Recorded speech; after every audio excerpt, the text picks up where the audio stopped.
Hey everyone, I'm Dr. Michael Breus, the Sleep Doctor. Welcome to another episode of Wake Up Wednesday. I'm on a mission to help people get the best sleep they can, and I love hearing from you. Every single week, I answer a few of your sleep-related questions, and I gotta be honest, there's a bunch. If you've got a question that you'd like to see me answer, head on over to thesleepdoctor.com where you can send me an email. And while you're there, scroll down to the bottom of the website where you can subscribe to our weekly email that's packed with all of my best sleep tips. Okay, let's go. Several folks wrote in asking about the length of their REM sleep. This is from Sarah. She writes, is 35 to 48% REM sleep per night good? If not, how can I bring it down? I'm a 77-year-old female. And Deb writes, I'm sleeping 7 hours a day, and still my REM sleep is always tracking as high. It says my REM sleep is about 40%, around 3+ hours a night. Is it dangerous, and how can I lower it? Good news here, you can't get too much REM sleep. It's literally impossible. Your body will actually get to REM sleep as you need it, but my guess is there's something else that might be going on here. My guess is that whatever tracker you're using may not be as accurate as you might have hoped. As a general guideline, anybody who's in an adult age range, we're sort of looking for somewhere between 25 and 35% REM sleep. But remember, it's not an easy thing to track. So to be fair, I wouldn't worry about it one bit.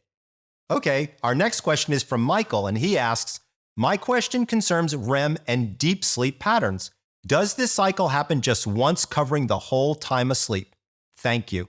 It's a great question, Michael. It turns out that we sleep in cycles, and we actually sleep in a very particular order based on our stages. We go from wake to stage 1 to stage 2 to stages 3 and 4, back to stage 2, and then on into REM sleep.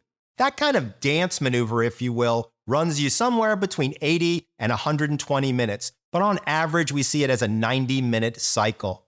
We have roughly 4 to 5 of these cycles across the night, and here's where it gets interesting.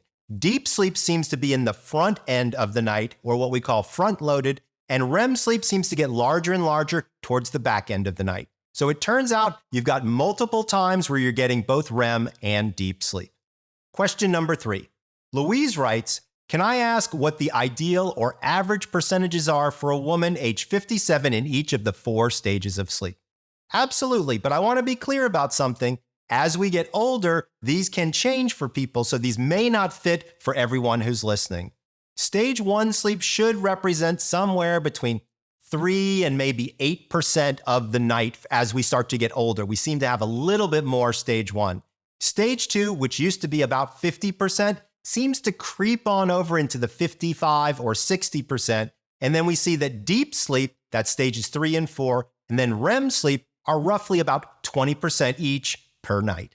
Thanks so much for all of your questions. Remember, if you have a question you'd like to see answered, visit thesleepdoctor.com/sleep-questions. Also, be sure to subscribe to my weekly newsletter, as well as my YouTube channel, where I'll be giving you the most current and relevant answers to your burning questions. This is Dr. Michael Breus, the Sleep Doctor, wishing you sweet dreams.